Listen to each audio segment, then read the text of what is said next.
Welcome to Legion Builds, where I guide you on how to bring your favorite fictional characters into Dungeons & Dragons. This video and all my content is made possible by my Patreon supporters, and it's dedicated to everyone who subscribes to my channel. You're all the reasons why this keeps going.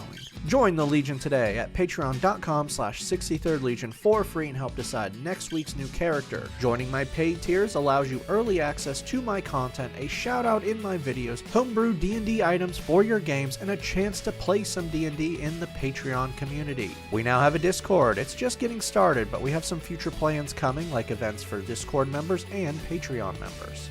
Today we're bringing to life a character from a little webcomic that you really should be reading. From Weekly Roll, it's Becket, the unofficial leader of a group of heroes that, okay, actually that's not completely true. With the exception of Clara and hold on. Clara isn't a murder hobo, but she's a conduit for divine being that may cause her to slaughter evil beings and use their blood as paint. Okay, anyway, the rest of the group is your standard anarchist adventurers that can't be left alone for more than a minute before people start dying. So it's your basic D&D party. In fact, it is a D&D game happening as Trevor has peered through reality and seen the truth they aren't real. Seriously, go read this amazing comic strip by the artist CME_T on Instagram and that cesspool that was once called Twitter. Anyway, back to Becket. Long ago, Becket was a paladin who scourged the land of anyone who didn't fit into his worldview. Oh yeah, he was a monster. But after the death of a family by his hand, the paladin was broken. Disillusioned and taking up the name of the young one he ended, Becket swore a new oath, one where he would dedicate himself to becoming a hero. That all being said, he's still prone to extreme violence and rage, but only against evil people. Over the course of his adventures to smite evil, Becket has used a variety of weapons, including a quill, a sock full of silver coins, and a brick. None of that was a joke. He's used Divine Smite with all of that. He's pretty cool. For today's build, we'll be using the Player's Handbook. We're using standard point array to keep things simple, and we are not multi-classing. Make Charisma 15, Strength 14, Con 13, Wisdom 12, Dex 10, and we're going to have to dump Intelligence with an 8. I don't want to do this, but standard point array demands a sacrifice. Plus, you didn't even know goblins have a society, which is very common knowledge, so I guess I can't justify this, even though I don't think you should be dumb.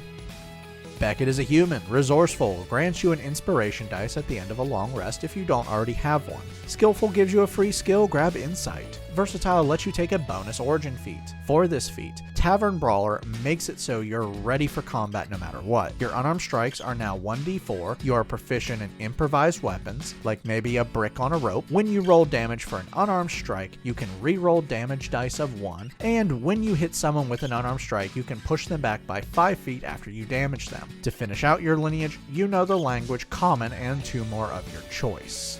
For background, place +2 into Intelligence and +1 into Charisma. For your origin feat, Tough gives you double your current character level in HP and then adds +2 HP to each level after. For skills, take Intimidation and Persuasion. To finish everything out, grab a tool proficiency of your choice, but I would talk to your DM about taking a T set, as T really helps you calm down after turning a bad guy's skull completely to paste.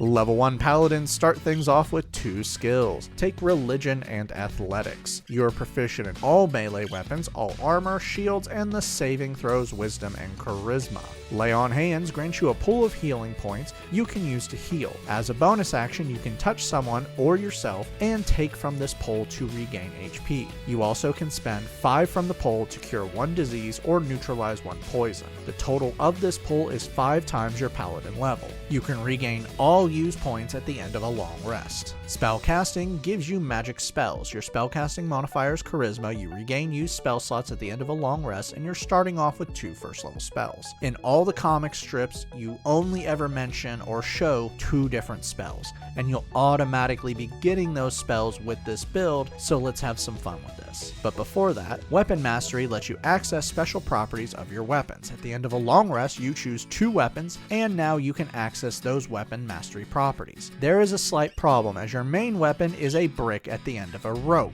If you homebrew the holy brick, yeah, that's what it's called, it's from a cathedral, use a flail. This gives you sap, which causes a creature you've hit with this weapon to have disadvantage on the next attack roll before the start of your next turn. Now, the artist did homebrew this weapon and it was a magical improvised weapon. Pretty good one too. For your spells, Compel Duel forces a wisdom save on a creature within 30 feet. If they fail, for the next 1 minute while you maintain the spell, they have disadvantage on any attack against a creature other than you. Also, they can't willingly move more than 30 feet away from you. The spell ends early if you attack another creature, cast a spell against another creature, if the creature is damaged by an ally of you, or you end your turn more than 30 feet away from the creature. Thunderous Smite is a bonus action you make after hitting with a melee attack, adding 2d6 thunder damage to the attack, and then you force a strength save. If they fail, they are pushed back by 10 feet and are now prone.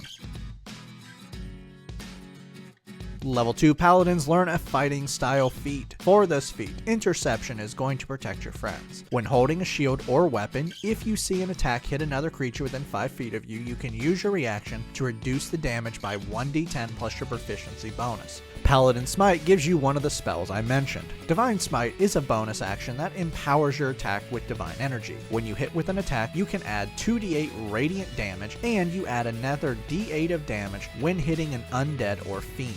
You can also upcast this to add more d8s. And because you got Divine Smite for free, you can cast it once per long rest without using a spell slot. For your new spell, Raffle Smite is a bonus action that you take after hitting with a melee attack, adding 1d6 necrotic damage, and then you force a wisdom save. If they fail, they are now frightened of you for 1 minute, but while active, they can retake the save at the end of each of their turns. Level 3 Paladins now have access to their subclass. Now before I go into this, I would like to say the creator of the comic has given each of them a subclass, but besides a few of them, we don't know their subclasses. So I'm just going to go with what I feel. If he wants to correct me, I will happily accept that. Devotion from the player's handbook are the heroes of the land. Channel Divinity allows you to call upon sacred energy. Now, twice per long rest, you can use different Channel Divinities, but you regain one use at the end of a short rest. For what you can use Channel Divinity for, Divine Sense is a bonus action that allows you to channel divinity to sense different creatures within 60 feet of you for 10 minutes. These creatures can be celestial, undead, or fiends. You can also sense sacred or unholy objects or places. Sacred Weapon allows you to imbue your weapon with divine power. When you make an attack, you can use your Channel Divinity, and for 10 minutes you can add your charisma modifier to the attack, and the weapon now deals radiant damage. The weapon also begins to shed bright light in a 20-foot radius. Oath spells give you free spells as you level up in Paladin. For your Oath spells, Shield of Fate allows you to bless a creature within 60 feet, including yourself, and grant a +2 bonus to AC. You must maintain this spell for 10 minutes. Protection from Evil and Good wards a willing creature you touch, including yourself, against certain creatures for 10 minutes while you maintain the spell. While active, the warded creature is protected against celestials, elementals, fae, fiend, or undead. While warded, attacks from the creature types listed against the warded creature are at disadvantage. The warded creature also can't be possessed, can't be charmed, or frightened by the chosen creature types. For your new spell, Searing Smite is a bonus action you take after hitting with a melee attack, adding 1d6 fire damage to the attack, and for 1 minute they are now lit on fire. At the end of each of their turns, they take another 1d6 fire damage, and must now make a con save to end the spell. Level 4 Paladins earn our first ability score improvement. Let's bump up strength for better attack and damage. For your new spell, take what you want. Level 5 Paladins gain extra attack. You can now attack twice with a single attack action. Faithful Steed gives you the other spell I mentioned earlier, Fine Steed. This lets you summon your faithful celestial mount to your side till you dismiss him or he dies again. You will probably not use this spell since he has died so many times, his eyes are now so lightless, even Trevor is unnerved by him. Trevor wears the skin of the magical badger that raised him. By the way, how did a siege engine fall on your mount? I don't understand how that is even possible. You also gain second level spells. For your oath spells, Aid grants a blessing on up to 3 creatures within 30 feet of you for 8 hours. Each blessed creature has their current HP and HP max improved by 5, and you can upcast this to give more HP. Zone of Truth creates a 15-foot radius sphere out to 60 feet from you. Any creature that starts its turn within the sphere or moves into it must make a charisma save, and if they fail, they can no longer lie within the sphere, and both you and they know it. They can avoid telling the truth, but anything they say has to be the truth. You know, you probably have this spell in the comic because Trevor willingly admits to his criminal activity to you pretty quickly. So it's either he knows you can tell he's lying, or he's just that terrified of you. For your new spell, Magic Weapon imbues magical energy into a non-magical weapon, adding +1 to attack and damage for 1 hour. You can only cast this on one weapon at a time. Your character level 5 raise your proficiency bonus to +3. Level 6 Paladins receive Aura of Protection. Now you and your allies within 10 feet of you gain a bonus to all saves equal to your Charisma modifier, unless you are incapacitated. Make sure Trevor isn't right next to you if you cast Zone of Truth on him. Level 7 Devotion Paladins get Aura of Devotion. Now you and your allies within 10 feet of you are immune to the charm condition if you aren't incapacitated. For your new spell, Shining Smite is a bonus action you take after hitting with a melee attack, adding 2d6 radiant damage. For the next 1 minute while you maintain this spell, the creature you hit sheds bright light out to 5 feet and all attacks against them are at advantage, and it can't benefit from being invisible. Level 8 Paladins earn another ability score improvement. Let's boost Charisma for better spell DC.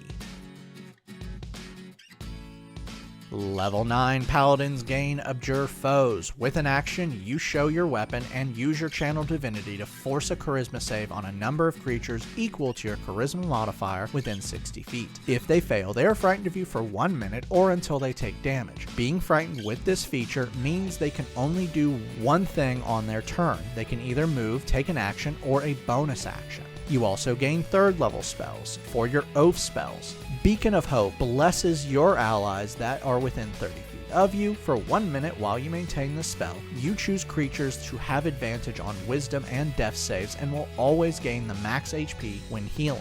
Dispel Magic lets you shut down a spell or magical effect of 3rd level or lower within 120 feet of you. If the spell or effect is higher than 3rd level, you must make a check against a DC of 10 plus the spell level to end it. For your new spells, Blinding Smite is a bonus action you take after hitting a creature with a melee attack, adding 3d8 radiant damage to the hit, and they are now blinded for 1 minute. At the end of each of their turns, they must make a con save to regain their sight. Remove Curse lets you touch a cursed creature or object and end the curse on it, and this will break attunement to curse items. This will come in handy since Grogna keeps picking up any wicked looking weapon because she thinks it looks cool. You guys still have to deal with the fact the demon got out from the last one, by the way. You've hit character level 9, raise your proficiency bonus to +4.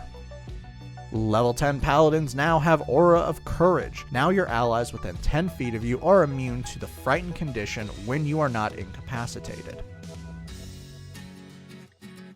Level 11 Paladins learn Radiant Strikes. Now, when you hit with a melee attack, you deal an extra 1d8 radiant damage. You now have 3 uses of Channel Divinity. For your new spell, Crusader's Mantle blesses you and your allies for 1 minute while you maintain the spell. While active, you and every ally within 30 feet of you will deal an extra 1d4 of radiant damage with your melee attacks. Level 12 Paladins earn another ability score improvement, Cap Off Strength. Level 13 Paladins receive 4th level spells. For your oath spells, Freedom of Movement lets you touch one willing creature, including yourself, and for 1 hour they receive several benefits. Their speed cannot be lowered by magical effects, their movement is unaffected by difficult terrain, they cannot be paralyzed or restrained by magical means, they gain a swimming speed equal to their walking speed, and they can sacrifice 5 feet of their movement to escape non-magical restraints. Guardian of Faith summons a large spectral guardian within 30 feet of you for 8 hours. While active, active, the Guardian will force a dex save on enemies within 10 feet, dealing 20 radiant damage, and will remain till the spell ends or it deals 60 damage. For your new spell, Death Ward protects you from death for 8 hours because dear gods have you been close to death way too many times. If you hit 0 HP while the spell is active, you drop to 1 instead, and the spell ends. This also protects you from effects that just kill without damaging you. When you are targeted by an effect that would instant kill you, the spell ends and the effect is negated. You've hit character level 13, bring your proficiency bonus to +5. Level 14 Paladins gain Restoring Touch. Lay on Hands can now end conditions of blinded, charmed, deafened, frightened, paralyzed, or stunned by paying 5 points for each condition.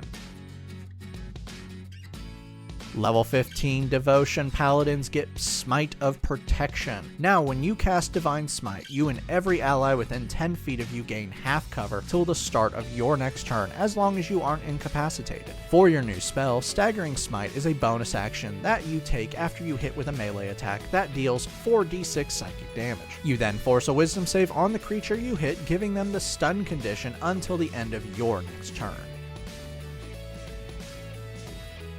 Level 16 Paladins earn our final official ability score improvement, Cap Off Charisma. Level 17 Paladins learn 5th level spells. For your Oath spells, Commune lets you contact a divine being. For 1 minute you can ask 3 questions that can either be answered as yes or no, but they might not know the answer to these questions. Also, if you try to cast this spell more than once before you finish a long rest, there's a 25% chance the spell fails, and this will get worse the more you try. Flame Strike calls on Divine Fury. You create a 40-foot high, 10-foot radius cylinder out to 60 feet from you. Each creature within the cylinder must make a dex save or take 5d6 fire damage and 5d6 radiant damage. For your new spell, Destructive Wave unleashes your fury. Every creature of your choice within 30 feet of you must make a con save or take 5d6 thunder damage and 5d6 radiant or necrotic damage, your choice, and now have the prone condition. Pretty sure you just do this every time someone pisses you off. Banishing Smite is a bonus action you take when you hit with a melee attack that deals 5d10 force damage. If the attack reduces the creature to 50 HP or lower, they must make a charisma save or be banished to a demiplane for 1 minute while you maintain this spell. You've reached the final milestone, character level 17. Max out your proficiency bonus to +6. Level 18 Paladins have Aura Expansion. Your Aurora of Protection is now 30 feet, and this also affects Aura of Courage and Aura of Devotion. Level 19 Paladins earn an epic boon. You now have access to the strongest feats in the game as well as any feat you qualify for. There's a lot of good boons, but I want to also help your con with this one and keep standing no matter what hits you, because you've pissed some people off. They all deserved it, by the way. So let's grab Boon of Recovery. This adds +1 to your con and then makes you a lot tougher. Now when you drop to 0 HP, you drop to 1 instead and automatically regain HP equal to half your HP max. You can do this once per long rest. You also now have a pool of 10d10 that you can use your bonus action to roll any number of these and regain HP, regaining all used d10s at the end of a long rest. For your final spell, take what you want. Our final level is level 20 Paladin, and Devotion Paladins gain Holy Nimbus. Remember 2 levels ago when we upgraded your Aurora? Let's do it again. With a bonus action, you gain several features for 10 minutes. You will now have advantage on saving throws forced against you by undead or fiends. Enemies standing within your 30-foot Aurora will take radiant damage equal to your Charisma modifier plus proficiency bonus at the start of their turns. And your Aurora is now full of bright light that counts as sunlight. You can do this once per long rest or by burning a level 5 spell slot. Careful though, you only have 2 of those. Now that we've hit level 20, let's recap. Your stats are Strength 20, Dex 10, Con 14, Intelligence 8, Wisdom 12, Charisma 20. Let's dive in. I don't want to be around you when you're angry. First, you have a grand total of 8 different smites, plus using a flail as your weapon, that is 1d8 plus 5 plus 1d8 radiant damage before you decide which smite you're taking the heretic down with. Not to mention, you can add +1 to attack and damage, call on Righteous Power, or unleash total hell by going all Super Saiyan and screaming. You're also damn hard to kill. Your health taking the average is just over 200 HP. You can't be insta-killed. If you drop to 0 HP, you automatically regain 101 HP. You have a pool of 100 healing points or 10 D10s that you can use to heal yourself, all with a bonus action. And you can remove conditions on yourself and others. Finally, you're just good to have around. All your teammates within 30 feet of you are immune to being charmed or frightened. They gain +5 to all their saving throws, and you can reduce damage to them. And you can reduce damage they take from attacks. Downside. Firstly, you're a dummy. Not your fault though. I have to use the weakest system when making these because it makes it easier to convert and follow when you use a different system. But none of your abilities need intelligence, so it doesn't really matter. You have some resource management because you're a half caster, which means you learn spells slower and only at half the amount of spell slots. Your biggest spells require a spell slot you only have 2 of, and you could need one of those slots for bigger boosts or supercharging one of your smites. Though I don't think that will be much of a problem, because if you're burning through all of that, you're in the end game of a big battle. Finally, you are a paladin, which means you don't really have any ranged options. Paladins don't seem to like range. So head on out with the rest of the Becket Brigade and work to erase all the evil that you've done. And for the love of the gods, don't let Trevor out of your sight. The man has literally destroyed multiple towns because he panicked after screwing up a persuasion check. I'd like to give a special shout out to my Artificer tier. Thank you, John Martin, Christopher R. Hunter, Java Squirrel, Jonathan Haynes, and Daniel Saftler. You guys rock. Make sure to like and subscribe to not miss a single new build each week on YouTube and Spotify. And make sure to check out my Patreon where you can help decide next week's new character.